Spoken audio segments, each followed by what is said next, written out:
How we doing, people? Good time today. Diaspora series, chapter 25.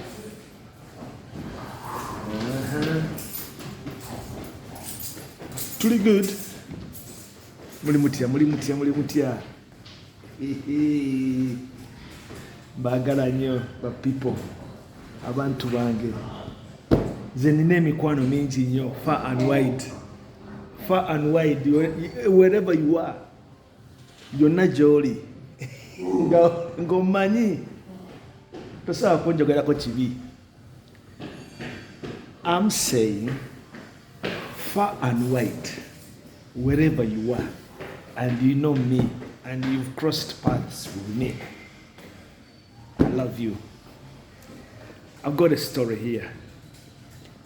This is an explosive chapter. People have always asked me, Kegus, what has shaped you? Or what shaped your direction in life to reach where you are? What made you? What are you made of, you man?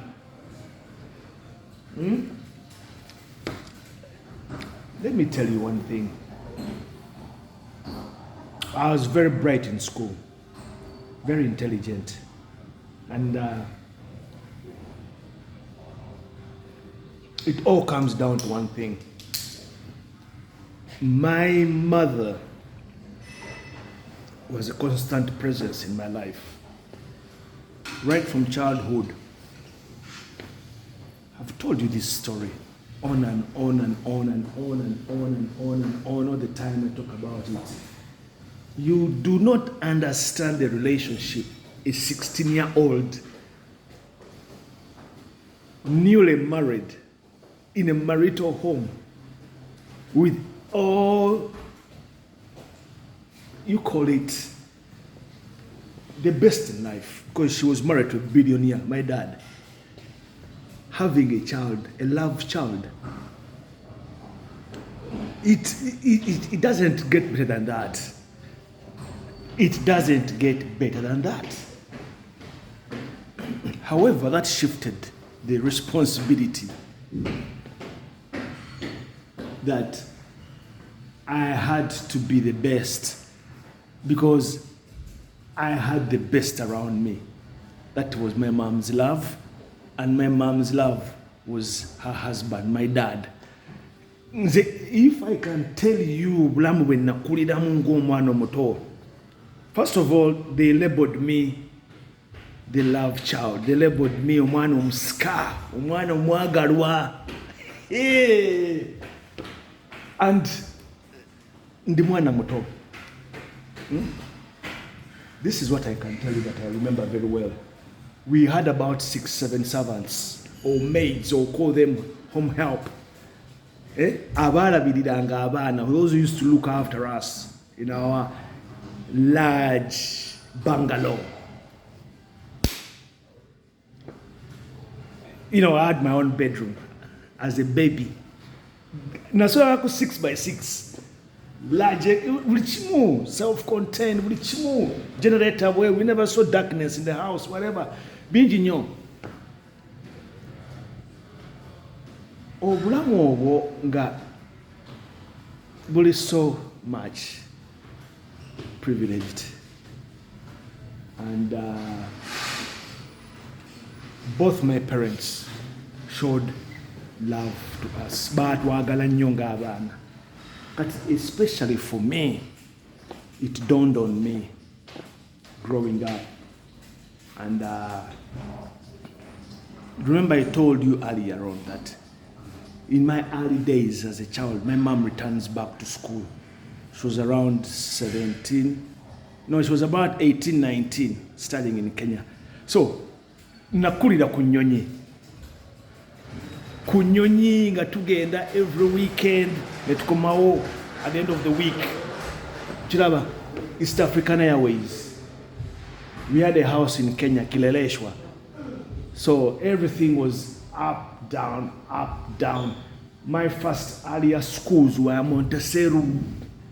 nga nsoma n'abaana abazungu, nilianza shule na watoto wa watajiri, expatriates in Kenya. Kati ngenda okujja Uganda mu 79 ntandike kindergarten oba nursery, Kololo Nursery School, where the Lohana School is now. There used to be a very exclusive nursery school there. I was there for 1 year. Then joined the Kitante Primary School. I was there for less than a term, and I joined Buganda Road Primary School. Yes, James. Nice weekend. All right, buddy. Yeah. So you can see, I am bringing those who remember Buganda Road very well. We will tell you another story. Kagumba, Kagumba. Over P1, my class teacher, Mrs. Sempewa, P2, P3, Mrs. Halera Agatha, Mrs. Halera, Agatha, Mr. Kahuma, P4, P5, we have, P5 was Mr. Bwenje Francis, and Miss Nakamia. She was a student teacher. Later on, she would marry Mr. Kasisiri. P6D, Mr. Tindikawa. Mr. Tindikawa, 6D. And then P7, Mr. Kasisiri, Edward. All those teachers were known to my mom personally.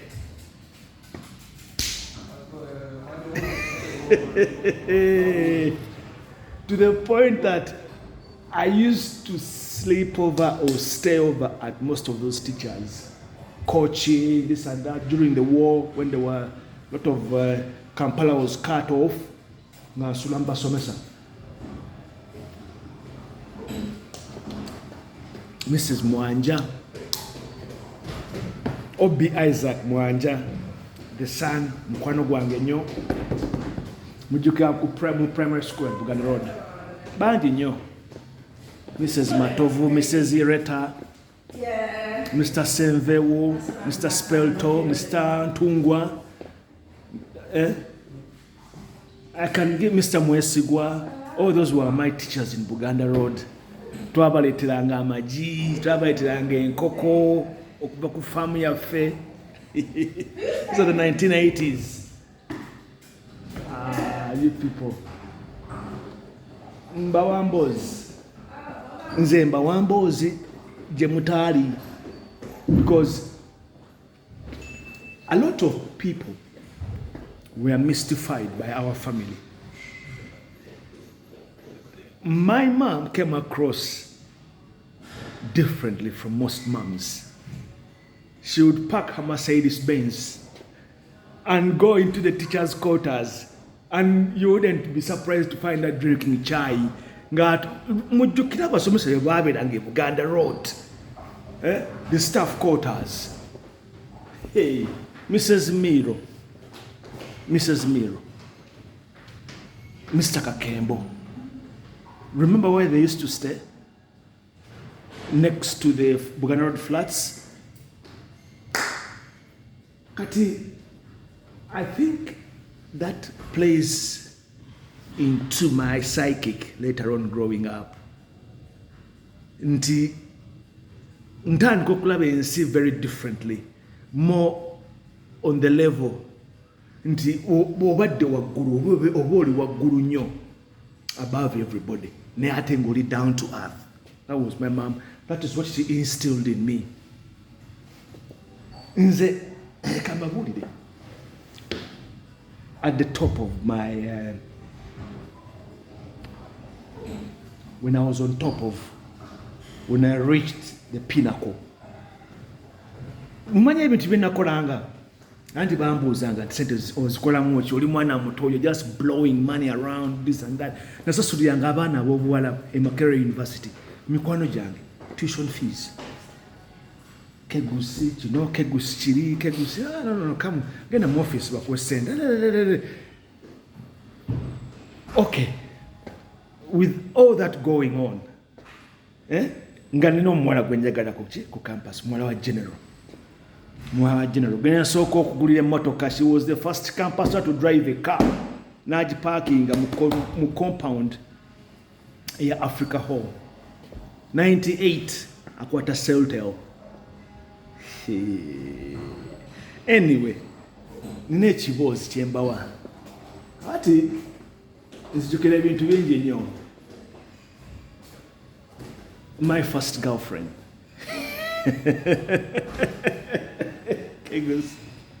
Ladies man, nali mu teenage years, mu bracket eyo. Omuwala bamuyita Suubi. Twasomanga naye mu primary. Suubi, rest in peace. Omuwala twatulanga ffenna mu front row, P7. Front row. Nga wandisa fountain pen. Nga muwala mukwano gwange nnyo. Mujjukira ebiseera bya gondi bya school lunch when Mr. Almeida introduced this school rows, okulya akawunga n'ebijanjaalo. Probably they were preparing us for boarding school. Kati Subi used to bring a food flask, packed. Ne gundi ne Sarah Oteba kali yalina mu class ndala, but during lunch time we would meet and have lunch together. So you are beginning to get attracted towards somebody. That is what I'm talking about. 1987. Maliriza P7. She goes to Gaza High School, and then Sarah Oteba goes to Namasagali. But of course, being in a boys' school, everything changes. Kakati mumanyi story je nabawa ya my teenage romance. Waliwo omuwala yali neighbor waffe. Hey, she's happily married, very beautiful. Ye girlfriend benyizo gamba nti, hello ladies, hello, how are you? I'm fine. Have a good weekend. Yeah. Kakati wansekeredde bawulidde njagala ku girlfriend. Kakati omuwala oyo namwagala nnyo.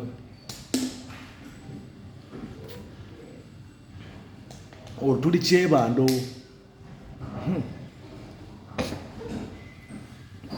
Tuli Kyebando.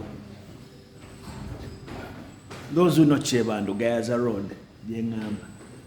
Omuwala oyo.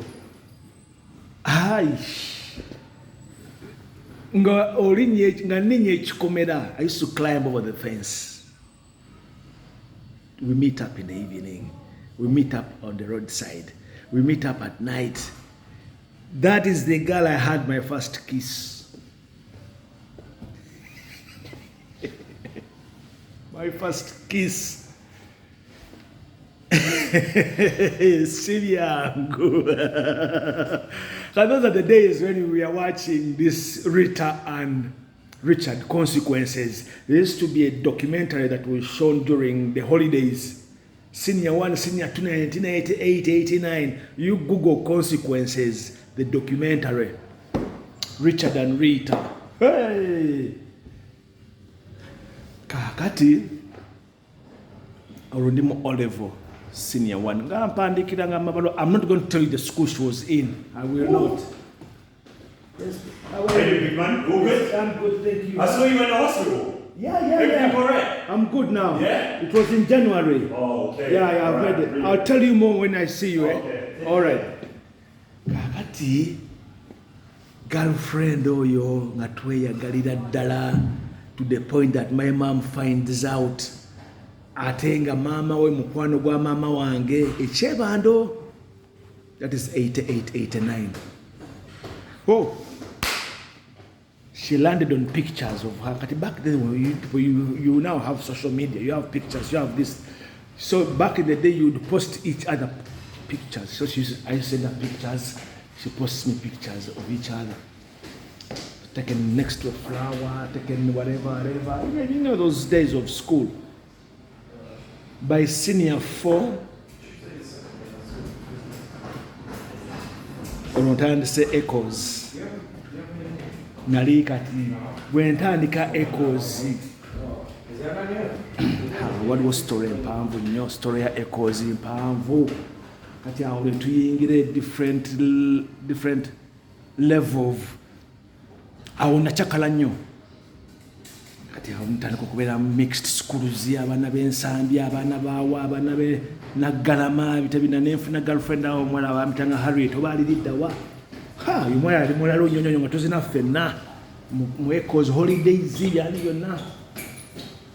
So by the time I finished my O levels muwiri I was ebyabakazi nga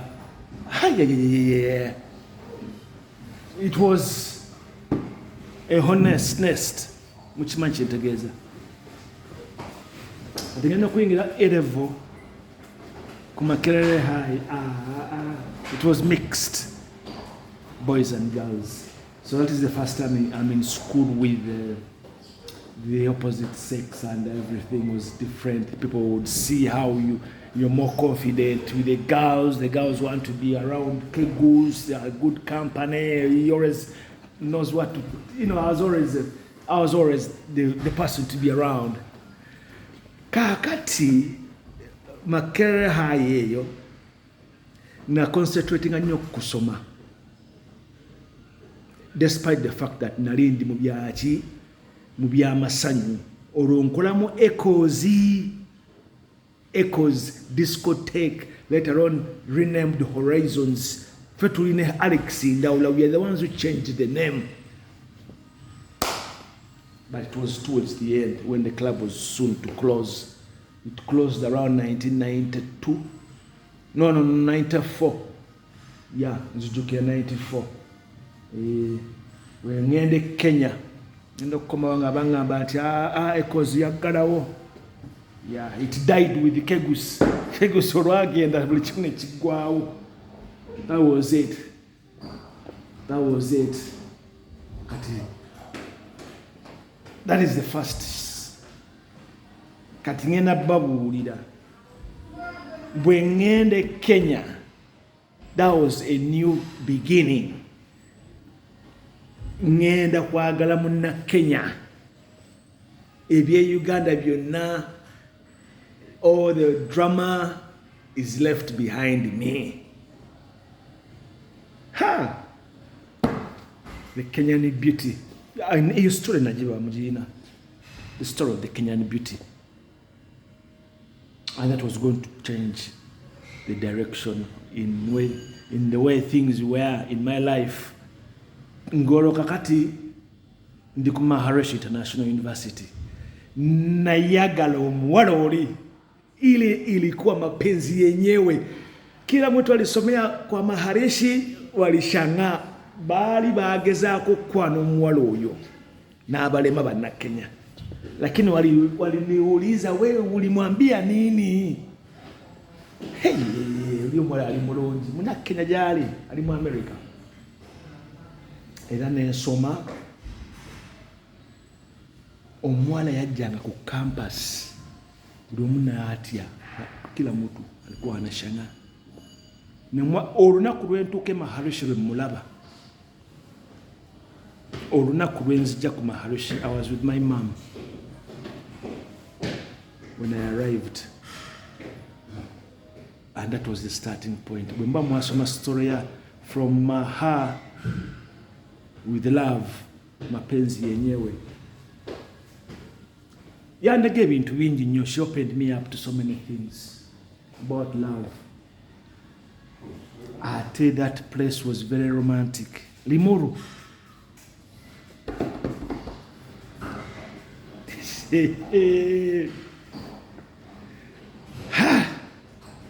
So when I talk about Kenya, that was the epitome. And when I returned to Uganda and she went to the US, she left a very big void in my life. Nesaawa eno we are in touch. Yes, ekyo kiri open. Yeah, she moved on. She's happily married. She has family, everything. But our friendship, hiyo ilikuwa love yenyewe. Never was story jeri. Kati ngenda okwagala Omutanzania gwendiko Omutanzania olwo kakati I'm living Kenya. Angelina, hey, you people.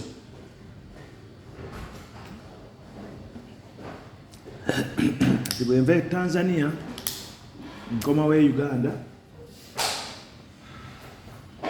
ye Bettina,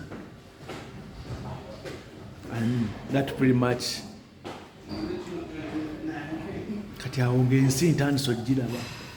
The world was in my hands. Yeah. Kakati, of course, as I was growing up, I was beginning to tell where my heart would belong. Chicho wono nya muntu, bobono yagala omuntu omwagala kochi, akwongera kochi, chicha, you know what you begin to make those decisions. Why kakati omukazi nga Bettina, hey, Parker cut. What shaped us, guided us a lot. To me, it was a blank canvas. I'm young, very, very successful. I'm running a multi-million business. Yalaba ku sent, yalaba ku buli kimu, na mwagaiza buli kimu. But we didn't stick around. How did my dad, at 24, make the decision to marry my mom? That was about my age. Na innocent. Ku myaka gye nali nina ssente ze nali nmu ze nali nkola, I could have settled down instantly.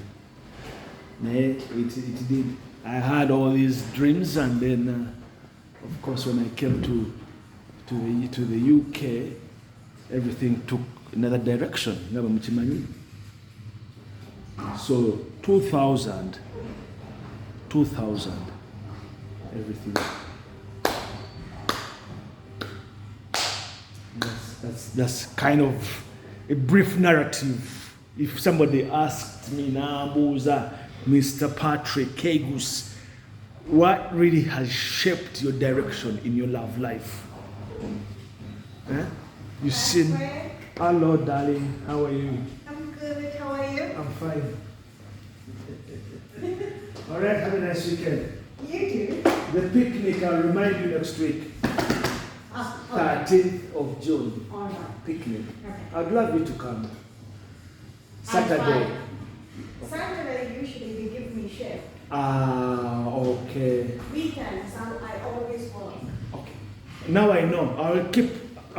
I'll keep you informed anyway. So, all right then. Thank you. We have a picnic.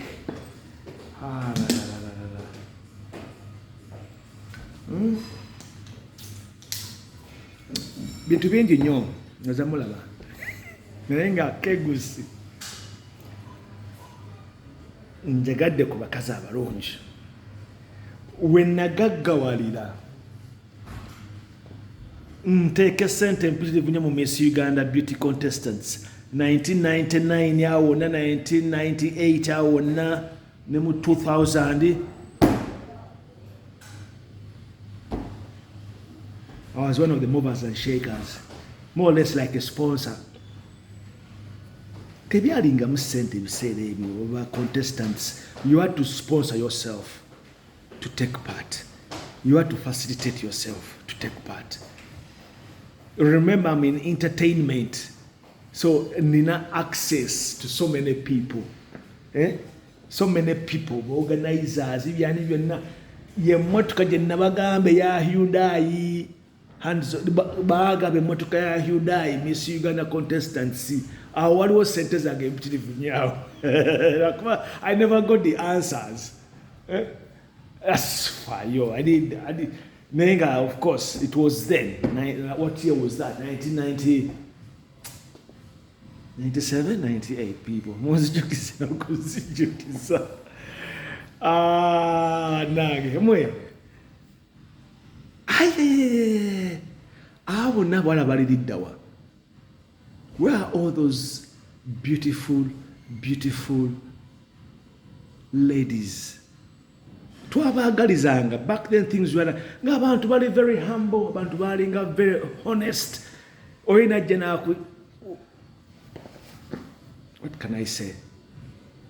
Naye nakola bubi nnyo okuva mu Uganda ndowooza nandibadde birala nnyo because I was a power player behind the scenes. Abayimbi ba upcoming sijui ninolimba mu studio sijui naluba mu bilonchi byani byano kwale jangu bakuwe sente of course omugagga banji so ababa manya naye nga bwe mundaba nabo bwe mujja kutegeera butegeezi Kegus musajja atalabika musajja anyway emboozi tebankadde nga bwe bagamba naye nga emboozi ebaawo yakunyumya. It's always there to be talked about. Bingi nnyo bye mutamanyi bye twaliko naye nga ze nayagalizanga nnyo nakolera nnyo abantu ebintu bingi nnyo naye nga ebistanding out of course bye mujja okutegeera. Nazimbira aba girlfriends bameka amayumba ddala mu ennyumba Kegus olwo nga tulwana ntalo gye bali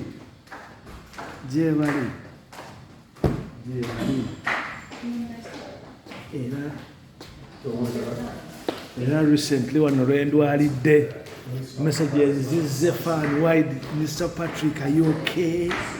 Tukole ki? Tukolereyo tukolereyo fundraiser. No. You don't fundraise for Kegus. No. Tamukola bitwe. Fundraiser for what? Mbulia no, for what? You get me? Tukwagala nnyo omusajja gwe. What? Anyway, tuli mu diaspora series. Emboozi eri mu diaspora series. The question of my love life. Many years ago. Many years ago, Kegus, lover boy. Hey. Makere haina jiyo gomya. Hey. Nga buli muwala yagala kulya lunch na Kegus ayenda kutola mu chips, chicken and chops. Mickey Mo tugende. Galamsa jangu oli musiru nnyo. Nani. Biwanvu. Anyway, mbawaddeko ku kaboozi.